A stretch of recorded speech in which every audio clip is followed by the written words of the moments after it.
दोस्तों, मैं आपको अपने गार्डनिंग चैनल ग्रोइंग कंटेनर में खुशामदीद करता हूं। तो आज की मेरी वीडियो का टॉपिक है कि बाहर आने से पहले आपने कौन कौन से काम कर लेने हैं अपने रोज़ेज़ के साथ।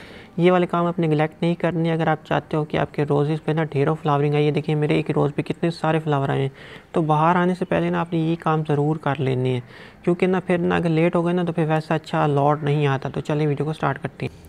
तो जैसे ही बाहर आने लगती है ना, तो ये जो ग्राफ्ट रोज़ होते हैं ना, अपने नीचे से बहुत ही ज़्यादा शक्कर निकालती हैं। तो इस बात का बहुत ध्यान रखना है। देखिए शक्कर ज़्यादा पड़े, ये अपने नीचे से बहुत ही ज़्यादा शक्कर निकालती है। तो ये भी निकाला मेरा नहीं अबाउट हर रोज़ ही शक्कर निकाल रहा है। तो रोज़ ना मैं ये काम शुरू कर लेता हूँ कि इनके जो शक्कर होते हैं ये मैं जैसे तोड़ दूँ, क्योंकि ये सारी एनर्जी ले लेते हैं। ये सबसे इंपॉर्टेंट काम है जो आपने करना लाजमी है। अभी निगलेक्ट ना करो, क्योंकि बाहर आने वाली ये आखिरी लॉट है रोज़ का। बाहर आने की निशानियों में से ना एक निशानी ये भी होती है कि रोज़ ना अपने पत्ते पीले करने लग जाते हैं, एकदम से ना पत्ते पीले करके गिराने लग जाता है। क्योंकि अब इसने इन पत्तों को गिराना है और ना इन पत्तों को निकालना है। ये जो नए नए बर्ड्स हैं ना, इनको निकालना है। और इनको ये जो पीले बर्ड्स हैं, पुराने पत्ते हैं जो तकरीबन अक्टूबर के बाद निकले थे, ये बहुत ज़्यादा पुराने पत्ते हो गए। तो अब इसको ना इन पत्तों की ज़रूरत नहीं है। ये क्या करते हैं, बड़ा इंटेलिजेंट प्लांट होते हैं, इनको गिराने लग जाता है। तो बाहर आने से पहले ना अगर आपके पत्ते गिर रहे हैं येलो हो के खुद ब खुद, तो डरने की कोई बात नहीं, ऐसे होता है। ये क्या करता है कि सर्दी खाए हुए जो लीव्स होते हैं उनको गिरा देते हैं, क्योंकि वो इसके काम के नहीं रहते। तो ये जब लीव्स गिराने लग गए तो समझ लेना बाहर आने वाली है। मौसम चेंज हो रहा है, मौसम गर्म हो रहा है। तो फिर आपने क्या करना, आपने ना इसमें अच्छी खासी गोबर की खाद डालनी है। गोबर की खाद कौन सी डालनी है, जो डिकम्पोज गोबर की खाद है ना, वो डालनी है, अच्छी खासी डालनी है नीचे से ना। और अगला काम ये करना है कि गोबर की खाद डालने से पहले ना ये काम जैसे डालोगे ना, उसी टाइम तुमको ये काम करना पड़ेगा। गोडी करके रख देनी है पहले। गोडी करके ना इसके ना ये जो वीड्स होते हैं ना, ये सारे वीड्स निकाल लेने हैं। क्योंकि अगर बाहर आएगी ना अब आगे, ये बड़ी तेज़ी से ग्रो करेंगे। अभी तो ठंड थी ना, तो अब बाहर आएगी तो ये बड़ी तेज़ी से ग्रो करेंगे। और जो फर्टिलाइज़र डालोगे ना, वो सबसे पहले यही ले लेंगे। और ये क्या करते हैं, इनकी बड़ी बड़ी जड़ें होती हैं, गमले के चारों तरफ ना जाल बना देते हैं। तो इसकी जड़ों को ना, जो रोज़ होता है ना, इसकी जड़ों को बढ़ने नहीं देते, सांस नहीं लेने देते। तो इसी वजह से ये काम जरूर करना है कि इन वीड्स को रिमूव करके खाद डालनी है, अच्छी खासी गोबर की खाद डालनी है। मिट्टी को हवा लगवा देनी, खाद डाल के ना कुछ दिन हवा लगवा के ना फिर पानी देना है। बाहर आने से पहले ना जो आपने काम करना है, जो मैं आज किया है, मैंने अपने ना रोज़ के ना ऐसे सारे रोज़ गिरा दिए हैं काट के, जो भी पुराने थे। स्टैंड तो खड़े थे लेकिन काफ़ी पुराने हो गए थे। क्योंकि अब ये देखिए, ये रोज़ है ना, इसके मैंने सारे तकरीब काट ली। ये मैंने करा दिया था, तो ये भी मैं तोड़ ही देता हूँ, क्योंकि ये भी टूटने के काबिल नहीं था। ये अभी मुरझा नहीं रहा, ये काफ़ी अभी वो है, बड़ा हार्ड है, बड़ा। ये देखिए ना, मैंने टोटे टोटे हो जाते हैं जब मैं गिराता हूँ। तो ऐसे फूलों को आप गिरा दो, क्योंकि ना अब इसने ना अपनी नई पोट निकालनी है। देखिए जब अपनी नई पोट निकालना शुरू कर रहा है, तो ये जो ये फूल होते हैं ना, ये इसको ना अच्छे से उठने नहीं देती, इसकी फीडिंग ले लेते हैं। तो इसी वजह से ये काम भी करना है कि ना इसके पुराने फूल सारे तोड़ देने हैं। अब ये देखो, इस पर प्लॉट आया हुआ है। अब जैसे ये ख़त्म होगा ना मेरी रोज़ पे, इस पर ख़त्म हो गया है, इस पर अभी आ रहा है। तो जैसे ख़त्म, इसके भी मैंने फूल तोड़े हैं कुछ। और ना अभी मैं थोड़ा सा वो करना चाहता हूँ, क्योंकि मैंने अपने सारे गार्डन के फूल ख़त्म कर दिए जो पुराने थे ना, सारे। इतना बड़ा ना वो भी गिराया मैंने फूलों का ना, पुराने फूल सारे मैंने तोड़ दिए। तो ये देखें, बीस के रह गए। ये मैं इधर था तो मैंने देखा नहीं। तो सारे फूल तोड़ देने हैं और पुराने फूल अब नहीं रखने। ये जो सर्दी खाए फूल होते हैं ना, देखिए ये सारे तोड़ देने, इनको अब नहीं रखना। क्योंकि अब इसने नए अपने पत्ते निकालने हैं। जब तक ये इस पर लगे रहेंगे तो ये निकालेगा तो सही, लेकिन वैसे ही नहीं निकालेगा। तो ये काम भी लाजमी कर लेना है। अगला जो काम है ना, वो तुमने लाजमी करना है। वो क्या काम है, वो ना इसमें स्प्रे करना है लाजमी। क्योंकि अब ना मौसम गर्म हो रहा है ना, तो जैसे मौसम गर्म होता है ना, तो तितलियाँ आएंगी और इसके ना फूलों में अंडे दे देंगी। जो नया लॉट आएगा ना, उसके फूलों में अंडे दे देंगी, और तुम्हारा सारा लॉट बर्बाद हो जाएगा। ये काम करना बड़ा लाजमी है। अब तुम्हें स्प्रे दोबारा शुरू करने पड़ेंगे। जो तुमने पूरे सर्दियों स्प्रे नहीं किया, तुम्हें लग रहा था कि इंसेक्ट का असर नहीं हो रहा, और जैसे ही मौसम हल्का सा गर्म होने लगेगा, बाहर आएगी ना, ये एकदम से अटैक, आप कह सकते हो कि 80% तक बढ़ जाता है बाहर में ना।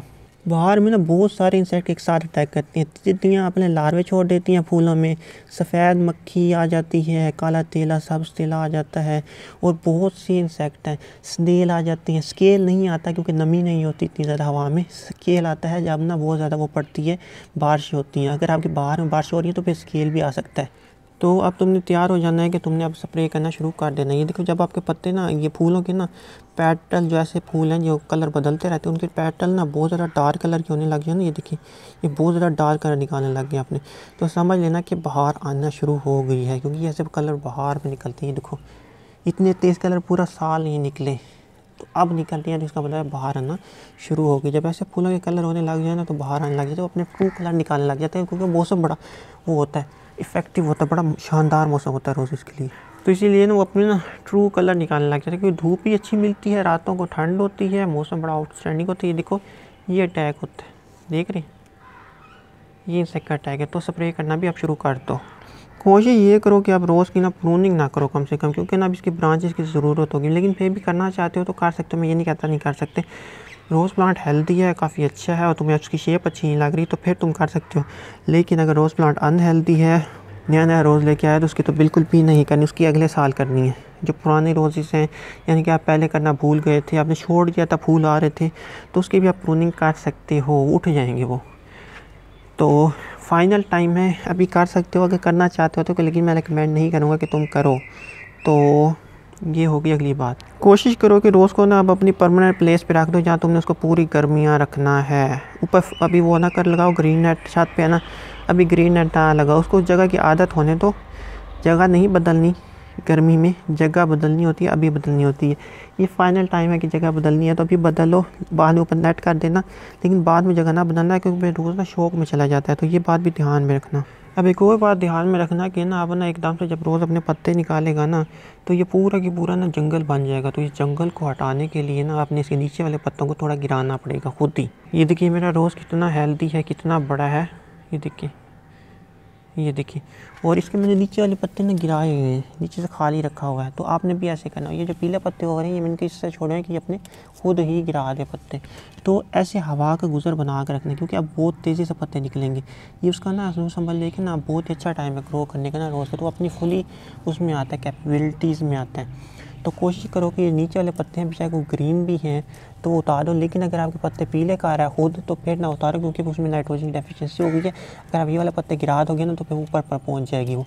तो पहले इसकी डेफिशिएंसी को ख़त्म करो और फिर करो। लेकिन अगर आपका रोज़ बहुत ज़्यादा घना हो गया, जो कि होना ही होना है, तो ऐसे पत्तों को आपने नीचे से रोज़ को खाली करना है। ये मेरी बहुत ही बड़ी मिस्टेक थी, जो सबसे पहले मैं रोज़ रखे थे ना, कि मैं उनको कंजस्टेड रख दिया था। ये देखो कि किस जगह से अपना बर्ड वो कर रहे हैं। तो हवा का फ्लो बना के रखना है, धूप में रखना है, एक जगह परमानेंट प्लेस में रखना है, नीचे वीड्स ग्रो नहीं होने देने। सफाई करो रोज़ की अपने नीचे से ना, क्योंकि आप वीड्स बड़ी तेज़ी से ग्रो करेंगे। ये लास्ट टाइम है, अगर भी वीड्स को ना रोका ना, फिर आगे वो नहीं रुकेंगे, वो अपने ना जल्दी से ग्रो करके ना सीड्स फैला देंगी और फिर वो पूरा साल आपको तंग करते रहेंगे। तो यही थे कुछ काम जो अपने रोज़ के साथ ना कर लो बाहर आने से पहले पहले। और उम्मीद करता हूँ कि आपको समझ लग गई होगी और अच्छी भी लगी होगी वीडियो। मैंने कोशिश की है कि आपको सारी चीज़ें बता दूं जो हैपन होने वाली हैं, और ज़रूर होंगी वो। तो चलें, क्योंकि मैंने देखा है उनको ग्रो होता हुआ ना, अपने एक्सपीरियंस से देखा है, इस वजह से मुझे पहले पता चल जाता है कि क्या होने वाला है आगे। ऐसे नहीं पता चलता कि आपको अगर बिल्कुल न्यू होना तो आपको नहीं पता चलेगा कि आगे रोज़ के साथ आपको क्या होने वाला है, कैसे करेगा। ये मार्च में एकदम से भर जाएगा पत्तियों से ना। तो यही चीज़ें फॉलो करो, आपका रोज़ अच्छा ग्रो करेगा। और थोड़ा टाइम तो रोज़ को, मेरे रोज़ भी बड़े पुराने हैं, मैंने भी टाइम दिया, मेरे भी छोटे छोटे रोज़ खिलते थे पहले। ये नहीं कि एकदम से ये गुच्छे बनने लगे। इसकी वीडियो बनी हुई है मेरी, छोटा सा पौधा होता था ये जब मैं लेके आया था, तो इतने साल लग गए इसको इतने फूल निकालने में। ये नहीं है कि 2 दिन में आके यहाँ पे खड़ा हो गया ये। तो अब आपसे इजाज़त चाहता हूँ, वीडियो अच्छी लगी तो लाइक ज़रूर करना, शेयर भी कर देना। दुआ में याद रखना। अल्लाह हाफ़िज़।